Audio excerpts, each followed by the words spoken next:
Welcome to Midlife, y'all. We are rolling with the punches. We had some technical difficulties, but we're here and we can hear each other, which is all that matters.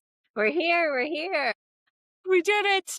This is midlife. Seriously. This feels very apropos of midlife. So Roll with the punches just for roll sure. with the punches. You don't know what's going to show up. I'm your host, Lisa Steadman. This is Welcome to Midlife, your search for meaning in the middle. Today we are joined, I'm so excited, by actor and filmmaker Katie Prentiss. Welcome to Midlife, Katie. Hello. Thank you so much for having me. Oh my gosh, my pleasure. So I want to take a step back and take us to a moment where, because sometimes waking up midlife can be a bit of a rude awakening. Sometimes it's exciting and sometimes it's awesome and sometimes it's not so fun or it's startling anyway. So, Right. was there a moment where you first realized I'm midlife now? What was happening? How did it hit you emotionally? This question, because, midlife is often we just think of it as an age or something. And I don't know what age it is personally, because I think people talk about it in their 30s, 40s, 50s, whatever. Exactly. I tend to think of midlife as any time we've had a real deep awakening in Ooh, our life. Maybe that's just because how I saw it in my life, but I will say that I knew I was in midlife when I was holding and carrying way more than I felt I could. mm, So for me, it was, yeah, I was running my own business. I had 4 young children. My husband's very public with this, but he was struggling with addiction to alcohol, and he's been sober for 9 years now. But I didn't have his that's full awesome. like attention support. My daughter was dealing with sensory processing issues, and I became a caregiver to my mom. So That's it was midlife in the nutshell. right. Whoa, 4 kids, husband with substance challenges, caretaker for your parent. Those are all, I mean, that's a lot for anyone. Any one of those would be a lot. So the fact that they all kind of squeeze themselves into your midlife experience, that'll slap you upside the head. Right. Right. It's so it's I think it's like we go through life feeling a sense of control sometimes, sense of Yeah. ownership of I've got this, or I'm kind of figuring it out. And then I think midlife is when you're like, oh, I actually can't control a lot of this and don't have it figured out. Okay, I'm ready to learn what life wants to teach me right now. Ooh, man, already the nuggets are just popping and flowing because yes, it is that. We've talked about it being a reckoning, and we'll get to that in a minute. Were you able to embrace that immediately, or did you have some resistance to like, "Oh, there's some lessons Honey, here"? no, no, no. You might be a fast learner, I am not. No, no, no. I think it's so important to ask that too, because I think it's so easy for me to sit here now. I'm like 15, 10 years out from this situation that I'm talking about. Yeah. I was in full on crisis mode. I was in survival mode. I was in like, how am I going to function on an hour to hour basis? So I didn't know at all. I didn't have the space, the mental capacity to process what I was going through. I definitely, like, hopped into therapy, but even then, Good. just like it's crisis management, you know? Yes, I feel like when you're in that state of how do I have basic needs met, and I'm very attentive to all of these humans who are relying on me, and that's a lot of then humans. yeah, you're not processing like, "Oh, where am I in life?" Like, Yeah. what's my purpose?" You know? You're like, Um "I need sleep." Exactly, exactly. Yeah. So, yeah, no, I think this is the beauty of hindsight and Yes. time and space to then reflect on things and go, "Oh, okay, that's what that was." And now that I'm on this side of it, I can think, "Oh, I see how even that was for my good." Even though I don't think Yes. I'd wanna go through it again, I might not change it happening, but it was for my ultimate good. Love that perspective. I so get that. I'm totally thinking back to the argument. My dad never yells. but my 85-year-old dad yelled at me because I put him in skilled nursing after he had surgery and went home and wasn't able to care for himself. And yes, part of it was that I had a writer's retreat planned in Mexico. That was part of it. But and he was like, "You just wanna go to Mexico." And I said, "Yeah, and I wanna come back and have you still be alive. So Yeah. guess what? Yeah. I need a break. You need a break from me, clearly." Right. And you can't care for yourself at home, and, like, 5 minutes later, he apologized, and I was like, "You can yell at me all you want, like, this is what we're doing in midlife. This is how we navigate these things, like, there's no I don't want you to be afraid to tell me how you're feeling because we're in this together, and we need to be that in it, and it's not pretty all the time." So I Right. love where this conversation is even beginning. So thank you for that. Yeah. You and I actually originally connected on Threads talking about being caretakers for our aging and ailing parents. So I'd love for whatever you feel comfortable sharing a little more about that journey with your mom. Yeah, I would love to. My mom has a lesser known type of, or had a lesser known type of dementia called frontotemporal dementia. It's FTD for short. And a lot of people know of it now because of Bruce Willis's diagnosis. Yes. But FTD is, one type of dementia, but it's the most common type for anyone under the age of 65. So my mom was likely in her 50s when she started exhibiting symptoms.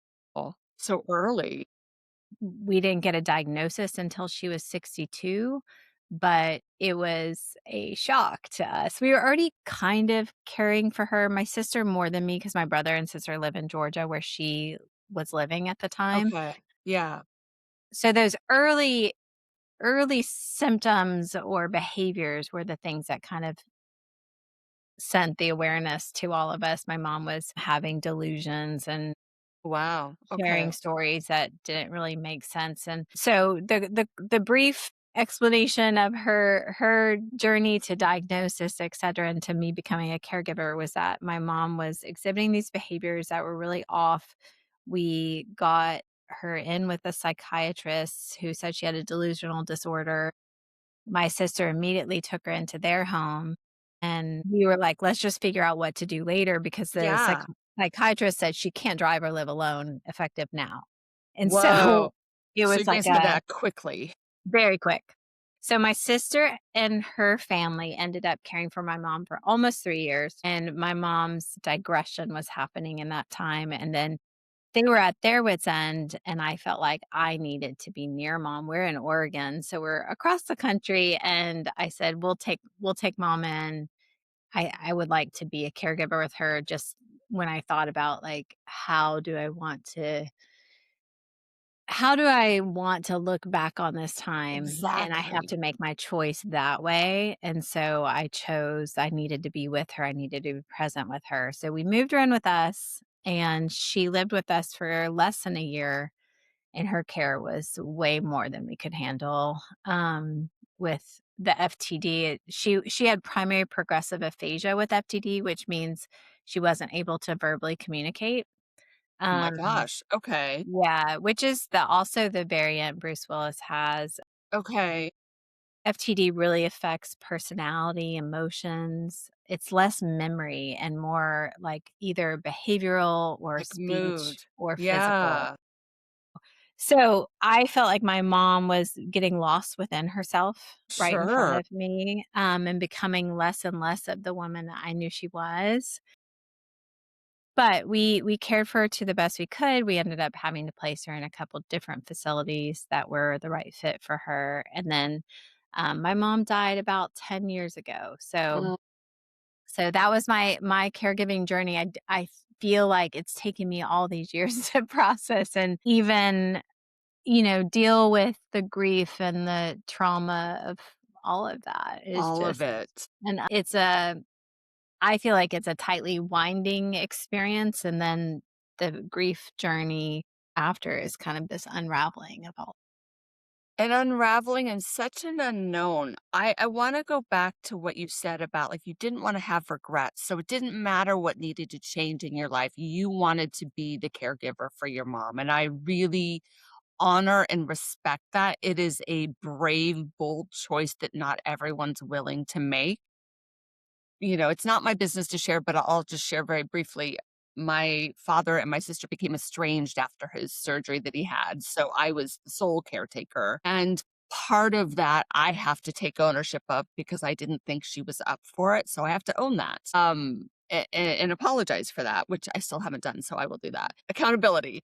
And I think there had been so many fractures along the way that that wasn't a total surprise. My big thought at this stage, now that my dad's 85 and able-bodied and well, relatively able-bodied, still able to live alone, is I don't want to have any regrets, and I hope they don't have regrets. Yeah. My mom passed pretty quickly, so it was a different experience, but it wasn't instant. So I felt like that was like a beautiful experience because we got to be with her in the end, but it wasn't like years or a lot of care. It was mostly hospital. And so these journeys are not perfect and they're not one size fits all and they're messy and you end up taking on roles and doing things that nobody prepared you for. And so we just have to find our way. And then to your point, that's like the beginning. And then you have the grieving while they're here. And then there's the grieving after they're gone. And those are such windy, unknown journeys. They show up in opportune times. There's a lot there. Ugh. Um, I mentioned my sibling and family dynamics really shifted during this Mhm. time. I now have a father relationship and a sister relationship, but I don't have a family relationship, which I mourn the loss of that. Yeah. But how did you and your family handle kind of those changing dynamics and Yeah. what was happening?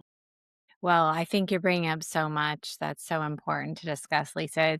It's messy, right? It's just so messy, and I think it's because we are so raw in this whole Yeah. experience, and I think that my siblings and I were able to the best of our ability, agree and collaborate in a way on her care. I know my sister and her husband felt frustrated with us because they were bearing the heavy load for almost 3 Sure. years of caring for mom.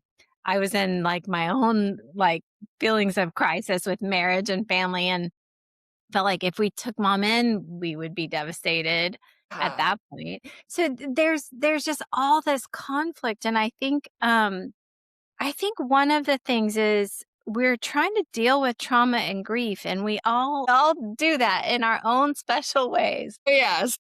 And some of us, it's easy to jump to anger. It's easy to jump Sure. to avoidance. It's easy Judgment. to jump to fear, judgment, comparison. I think that I noticed in my grief journey how interesting it was I felt like I wasn't able to share grief with my sister in the beginning stages of it, which I Mm, found fascinating because you would think when you're grieving someone that's very intimate to you both, that you would be able to connect and share that. And I just realized how grief really is such a lonely and isolating place. It doesn't matter yes. if it's the same person, you know them differently, you grieve differently, you experience things differently. And the challenge is not to judge and compare.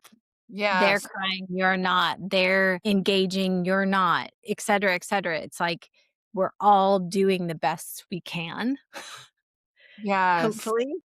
Oh, it's Yeah, so I mean, messy. it's not always, because it's not pretty, like we said, so there are the ugly moments where we're not doing our best, but we're doing the best we can in that particular moment. And that's what I mean. That's what I mean. Like some of my moments where I'm like, oh my God, what horrible behavior that I Yeah. witnessed in myself. Yeah, it's very I still confronting. have to look back and go, that that's a trauma response. Exactly. And Yeah. unfortunately, like we can't when we're in trauma, we're not operating in our highest human levels. It's just It's I don't real, know. it's so real. I don't know, and by the way, we had technical issues, so I took out my microphone, so if y'all hear a man talking, that's my husband on work calls in the next room, so we're gonna try and keep his business out of our business. But if you hear a little man in the background, that's what's happening. Everyone needs to So sign an NDA immediately. yeah, exactly, exactly. I'm not gonna talk about his company. Yeah, I feel like honestly, I'm like, man, in the pandemic, we all learned a lot of trade secrets from our spouses' companies, and thank God, like, we're discreet human beings. Mhm, mhm.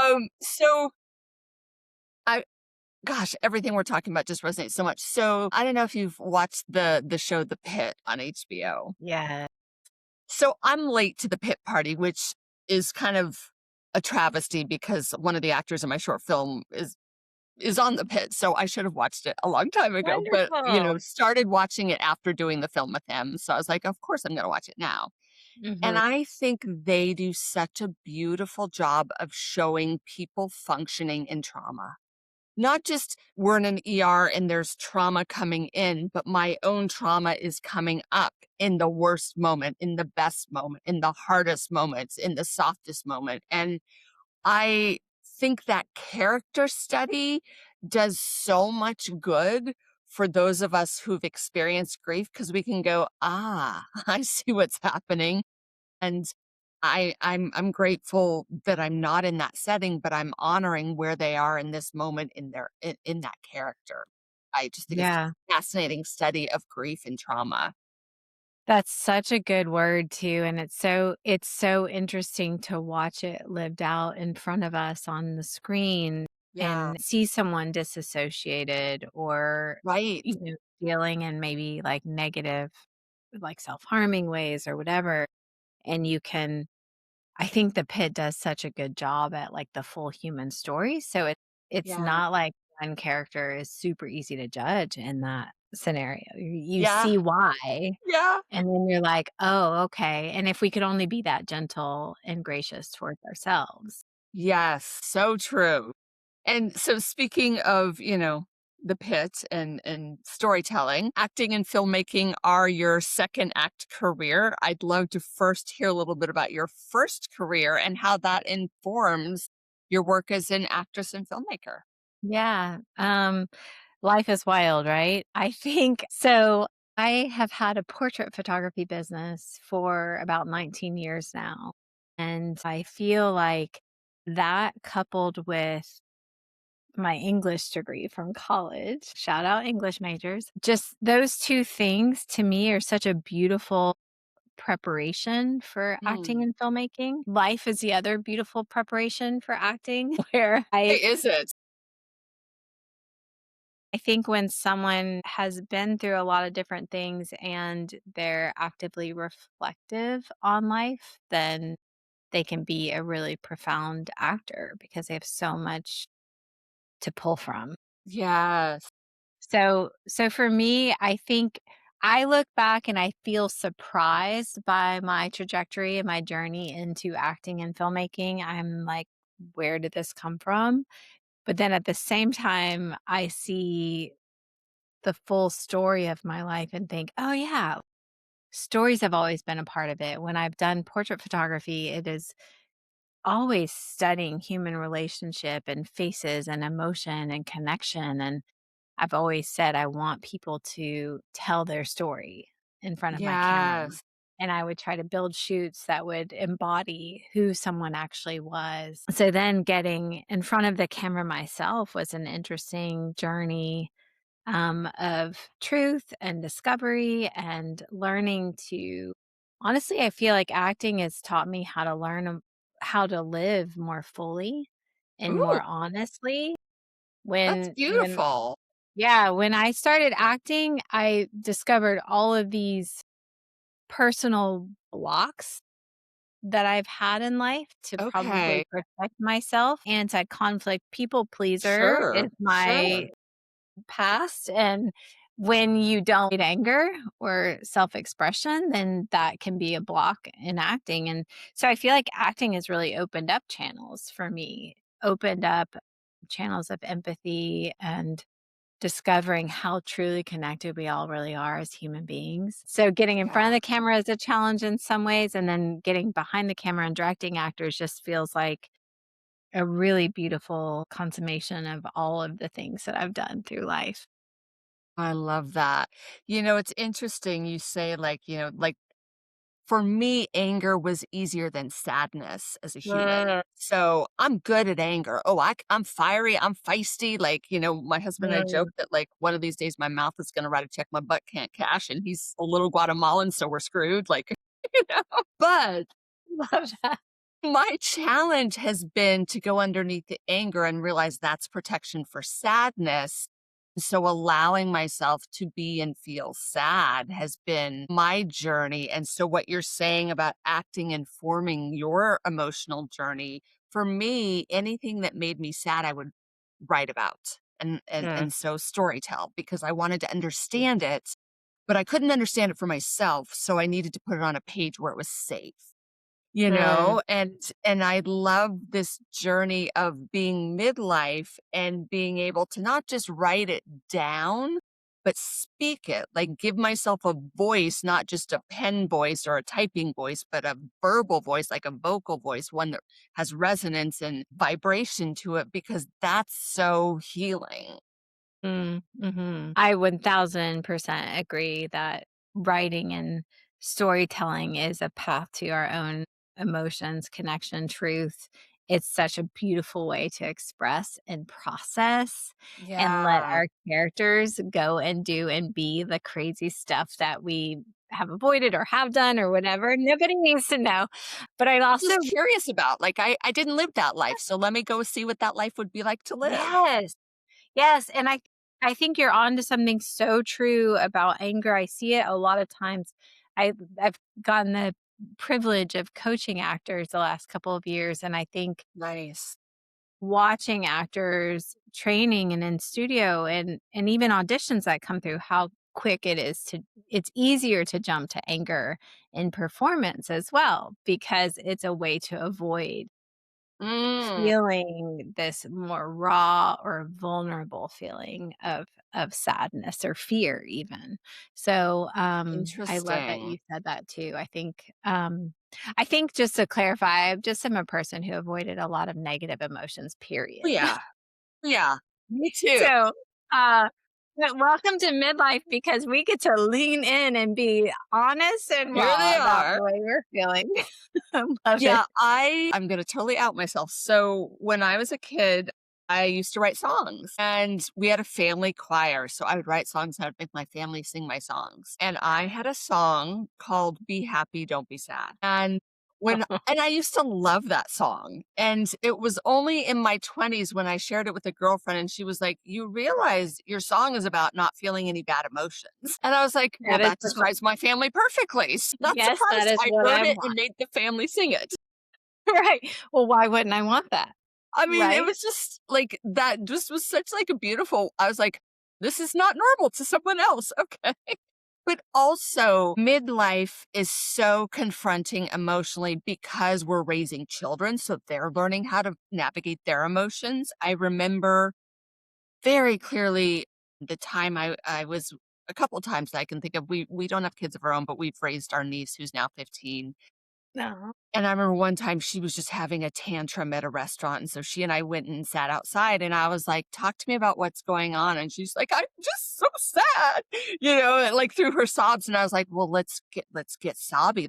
Like." And so we sat there, Yeah. and I was like, "The only way out is through. So why Yeah. don't you just feel it? Like, let's feel it till Yeah. you're done. And if that takes all day, that's cool. We don't have to go back inside the restaurant." And it ended up taking like 15 minutes. But then I remember there was this other time, and I love this story because I was not taught to communicate. So I was very clear when we inherited my niece. I was like, I want to teach this child how to communicate. Mm. It was after swim lessons. We had her in swim lessons for years. And, I was on change duty because, it's girls' bathroom and my husband was waiting for us outside. And I was hurrying her because I wanted to get to breakfast. And she was just in such a mood. And finally, I took a step back and I was like, "Hey, what do you need in this moment?" And Mm. she was like, "You're rushing me." And that's all we had to say. And I was like, "Take your time." And those were just little moments that I never got in Mm. my childhood that healed me. But also, I saw a path to like her freedom of communication. Like it was okay to tell me what was wrong rather than it wasn't okay. Wow. And so there's that side of it, raising the children, but then there's also this, I did a Substack, wrote a Substack about this recently, because while I love the zero fucks that happen in midlife, there is emotional shrapnel that happens from the Yeah. zero fucks. Yeah. So we're not the only ones who, like, we may feel empowered that we don't care as much, you know, but there are folks around us that get hit with emotional shrapnel because of our zero fucks. And I don't think we give a lot of time or space to that because we're so empowered and emboldened. Like, finally, I don't have any more cares. I could give a shit. So I'm going to be me. And I embraced that side. And I really had to own, and this is what I wrote about in the Substack, I had to own who was being negatively impacted by Mm, my zero fucks. And mm, it was a lot of people. And I actually went and apologized to a couple people because it was warranted. It was not fair to them. And I wasn't even blasting them. I was blasting a situation, but they were part of the situation and they felt hurt by that. And I was like, I really hear you on that. Like, I got to be all empowered in my zero Fs, but then I disempowered you. So mm. it's such a and I'm curious to get your thoughts on that. Whew, wow. I think, okay, it's interesting listening to you share all that because one thing that comes up for me is you ask such good questions of your niece. Like you had such good responses to like, you're having a tantrum. We need to move through this, Yeah. feel it, and then also tell me what you need right now. And sometimes I think, okay, parenting journey is such a mirror because woof, Well, I our didn't get any of that, children. so I didn't start there. Well, I think, like, if you even with your niece, it's like if she reflects back any behavior that you I don't know. I would find myself, like, my children parroting Yes. me or Yeah. my tone or my phrase or whatever, and it's like, that's how I sound? But then if you I think what we so we it's super easy to see when we're failing or doing something that's not good. I think Yeah. it's easy to see that. What's hard to see sometimes is the things we're doing right.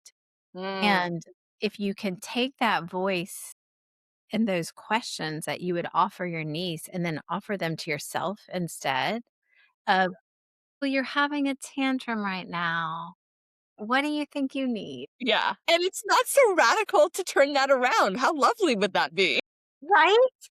But it's like, actually, you just acted out. You had bad behavior. You lashed out on people, or I did, and I'm not happy with that. Yeah. Why do I need to snap at my husband the minute he comes down in the morning?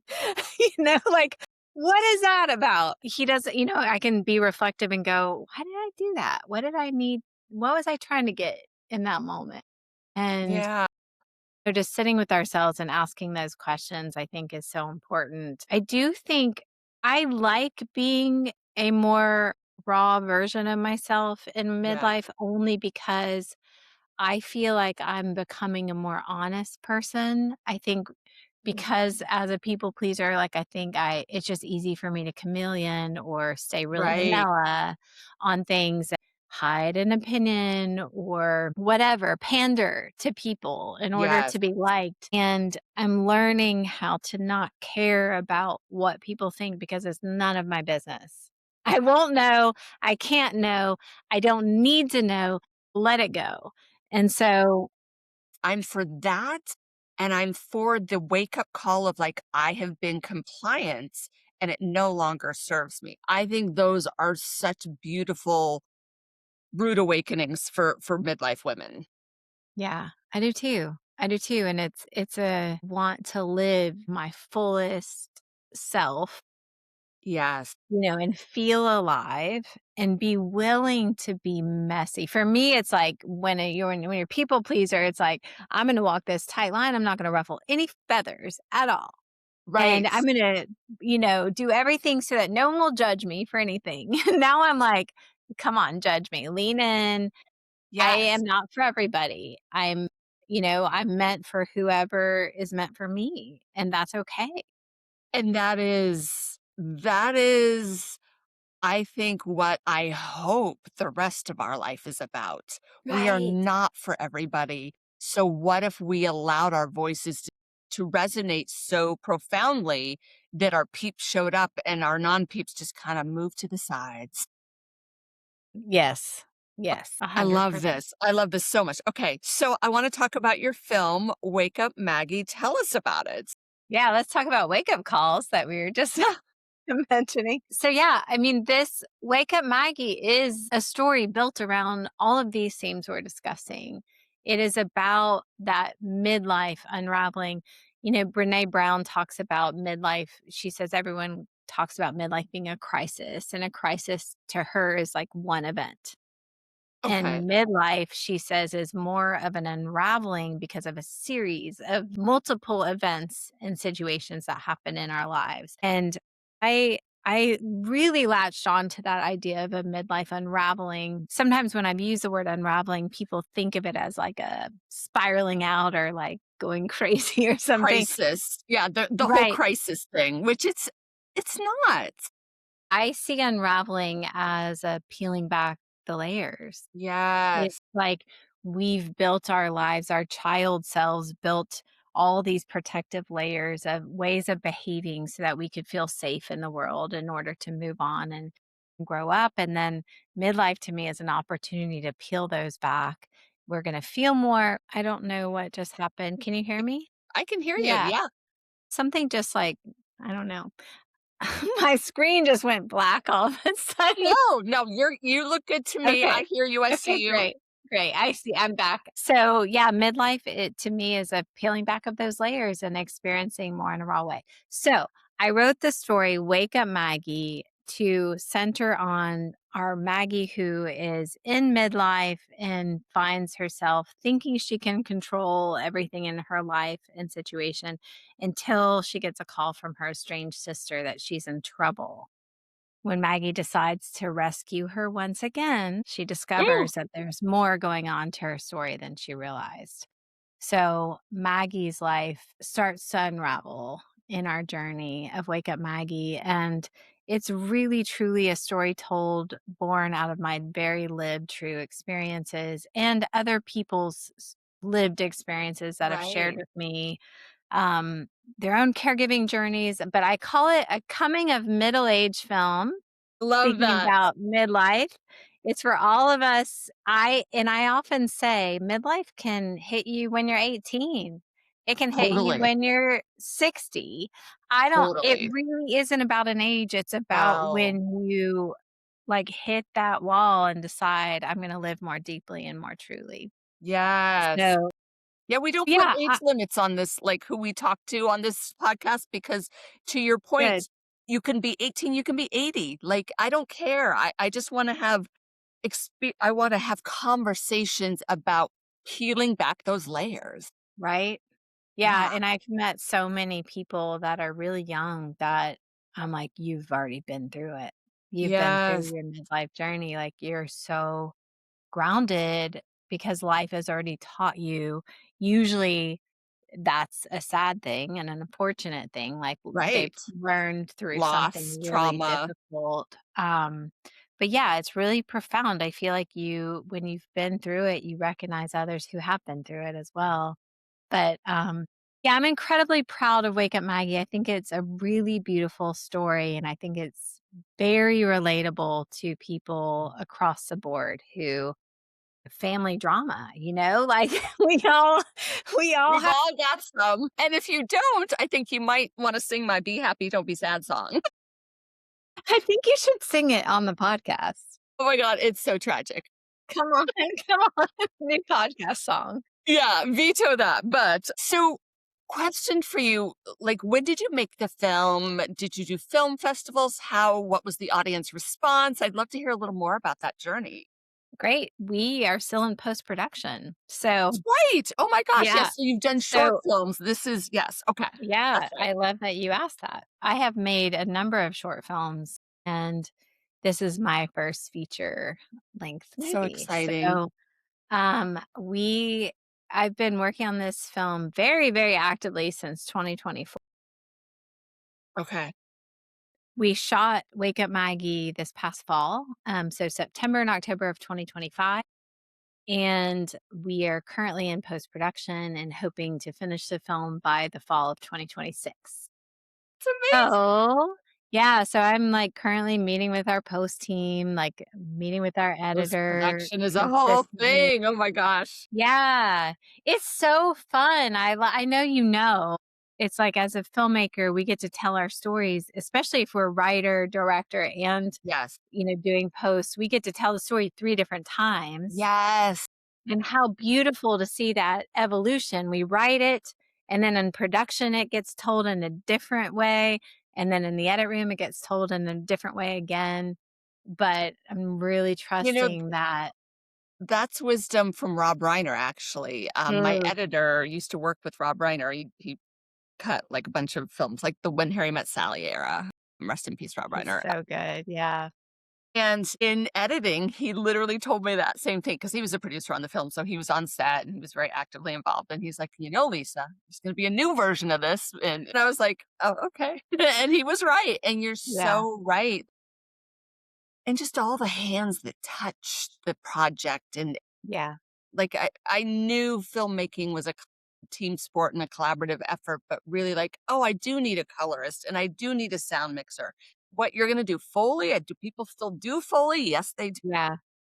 I love that. Yeah. No, it's so fun to connect with you too, because I think as female filmmakers, I think we're like under supported for sure in the industry, but also I just am infatuated with female led projects. I'm infatuated with how women tell stories.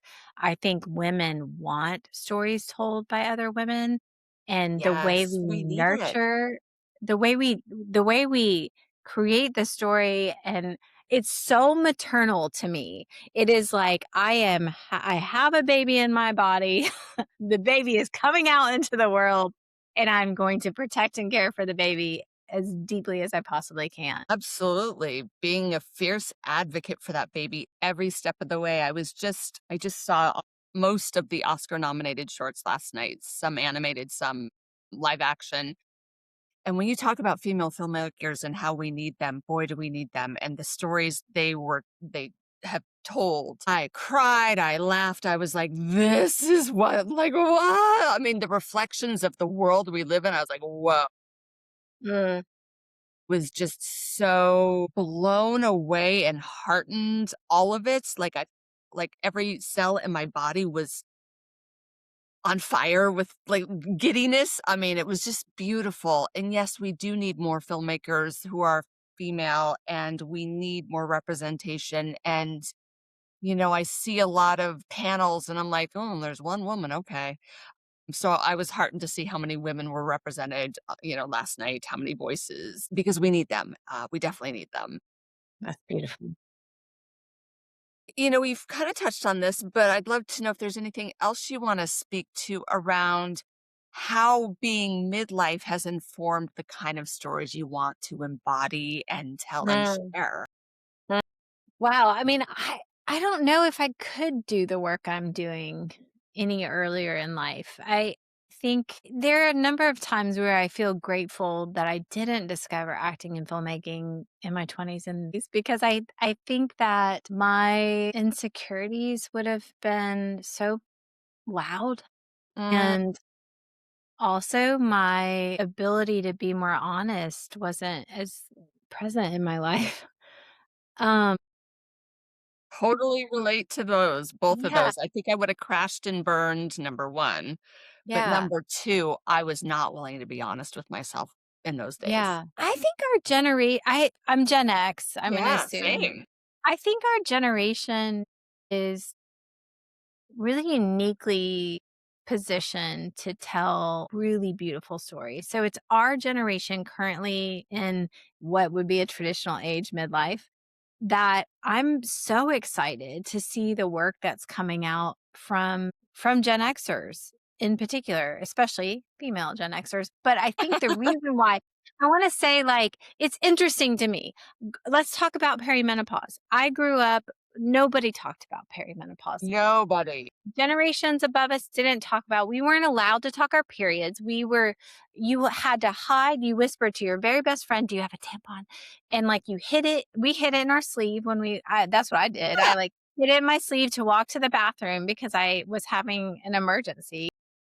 And we grew up like with everything being quiet, but then you see like our generation of women aren't playing with that. we're And we're talking like, about it. yeah, we're like, what the hell is happening? Nobody prepared me. Right? Let's talk about it. Yeah. And I feel like that's a really, if you just take that example and Yes. then think about telling stories, female filmmakers in this generation, I'm like, let's go because it's Yes. just, and I think about the next film or two that I want to make, and it's that same like, oh, we're talking about all this now. Yes. Let's get into it. And I do think that, Chair. right? And I think like it's fascinating for me. I have one daughter and three sons, and talking with my daughter who's Gen Z and just how educated and informed and like they're just so smart. They give me so much Oh, hope. smart. Yeah. And I just love how they're teaching us too, like the freedom to communicate these things or Yes. the things that aren't appropriate to talk about, which we didn't have any. Oh, so yeah. So I feel like it's really special what we're able to approach and expose as filmmakers. And I'm so excited to do more. I'm like, let's go. Here for it all day long. One of the films that's Oscar nominated that I still am like, why was this not made a moment sooner? It's Mm, called, if you haven't seen it, highly recommend it. Jane Austen's period drama. I haven't heard And of it's that. about, you literally think you're watching an Emma Thompson, Jane Austen short film, and there's a man about to propose to a woman. This is the beginning of the film. And then she's bleeding and she must be injured and he must rush her to the hospital and get her a doctor because she's dying because, it's so dramatic. And it is the most wonderful. I mean, I was literally like, from beginning to end, it is perfection. And it's farcical. They love, the filmmakers were talking about Mel Brooks. I'm like, yes, I got the Mel Brooks influence, but somehow they got connected to Emma Thompson, who's in all of, these Jane Austen period pieces. And she became like the head menstrual counsel on the film. Like, it's just so fantastic. And I was like, yeah, I can't believe this didn't happen sooner, but it's right on time. Exactly. No, that's such a good like example of what we're talking about. It's like, oh, we're gonna talk about it now. Yeah, like, why haven't how silly we haven't done this sooner, but thank God. Yeah. So, yeah, so speaking of, midlife and what's being stripped away, what it's giving you, I'm curious, what, and we've touched a little on what feels truer and freer and more grounded for you, but, like, is there anything else you wanna share about that? Like, what has been stripped away or what have you been given back that just feels so good or is such a relief? I think the thing that stands out the most for me when you ask that question is just the brevity of life. I think watching, you feel infallible when you're in your 20s.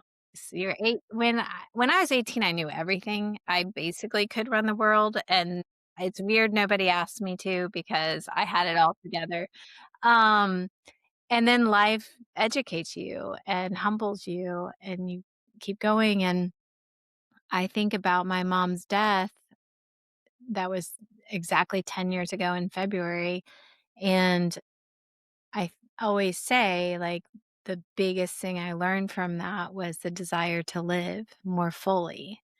And grief, as you know, always stays with you. It comes up when it wants to. It doesn't really ask permission. It just does whatever she wants to do. But Tricks. I'm like, she she is, just yeah. does I'm what like, she she is an does. There's that ailing in your unpredictable, back. moody bitch. Like, yeah. Um, but I think that often say grief doesn't have the final say. And our grief can soften us, heal things in us if we allow it to. I think when we meet others that have gone through grief. We like see something in each other. There's this softening, there's this gentleness, there's this humility that happens because we know we aren't really in control. So, my mom, losing her and watching her go to the end of her life made me realize how we really truly aren't guaranteed tomorrow. Mm, And I started actively asking myself the question of what makes me feel more alive. If I feel more alive, I'm going to lean in. And that might feel like nervousness, risk, like taking big swings at things. It might feel like breathing more deeply, looking someone in the eye, resting. being present, writing a letter versus being on my freaking phone. So, moving my body, eating good food, it's all those things. It's like the simple daily things, and it's also the big picture things. That Yes. question is what led me to where I am right now of I'm going to act, I'm going to make a movie, who's going to stop me, you know? I love And it. I'm going to keep going. I'm going to keep doing all kinds of crazy things that I can get away with and see what Please happens. do. Please do. You too. I mean, what else is there? Like, I love this, like, unapologetic self permission. Yes, I say yes to that. I say yes I too. just, yeah, I really love that. There's so much there. I'm getting like emotional about that. That feels really right. If you could sit across from your 30-year-old self, what would you tell her about aging and ambition and what actually matters? Mm, I struggled so much of my life feeling like a jack of all trades, master of none. I'm a person who loves to try new things and like take adventures. And I judged myself so hard for that, for not having, I graduated from college, like I said, with an English degree, and I didn't know what I wanted to do. And it was just like, I always felt confused by who am I? What do I want to do? Why don't I have like a real obvious like drive toward a career like a lot of people yeah, have? But I think that I would like to tell my 30-year-old self that truly embrace the seasons of life and know that there are chapters and sections that will shift and change. One of the biggest things I've learned through the years is we always have to contract before we expand. And oh, that's I think beautiful. about that of like my lungs going in and out. I think about the tide at the ocean and how it has to contract and expand, and then I think about that in my seasons. A lot of my 30s were spent in a contraction of, so to speak, of having children and like being at home with them and feeling like my day didn't have anything to show for it.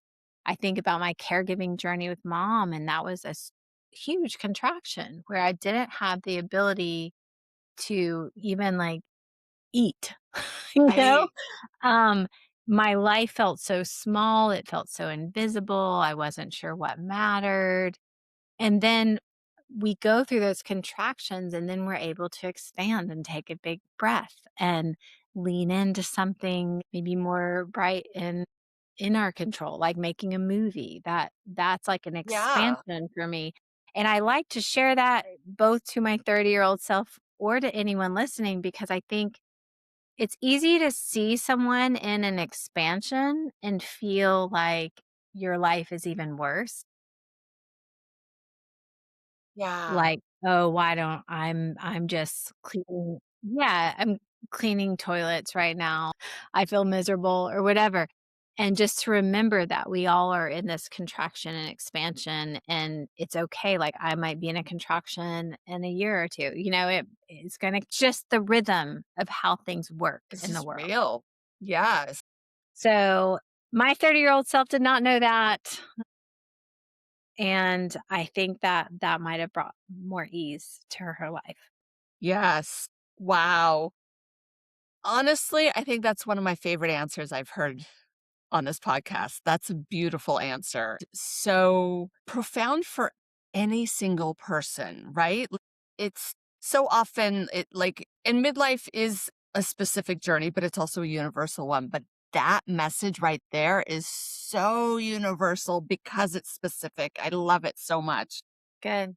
It's for Okay. everyone. Thank you for spending time with us in midlife today. I could talk to you for hours. What a Thank treat. you. Thank you so much, Lisa. It's been so great to connect with you and with everyone listening, hopefully. So, yeah, so special. Yeah. Yeah. And yes, exactly. So, to everyone listening, we thank you because this is a continuum. This is not the end of the conversation. It is to be continued. So, we want to hear from you. What resonates? What do you feel like? Oh, I needed that today. Or, wow, that was an eye opener. Or I'm in that exact spot right now. Like, it's all good. It's all okay. It's so corny, but it is the journey, and I'm grateful for the journey, and this is what I was gonna say when you were talking earlier that really deeply resonated is that grief piece. Mm. I call it good grief because I'm so grateful. I did not know the bounds of joy that I now know until I went through losing my mom, and so, like, all the things that can be so rock bottom and so hard, and we don't know how we're gonna get through them. On the other side, we have such radical appreciation for even small things, the sunshine, Yeah. a flower Yeah. blooming because of the things we've been through. Mm. So Yeah. true. Oh my gosh, amazing conversation. Thanks everybody for listening.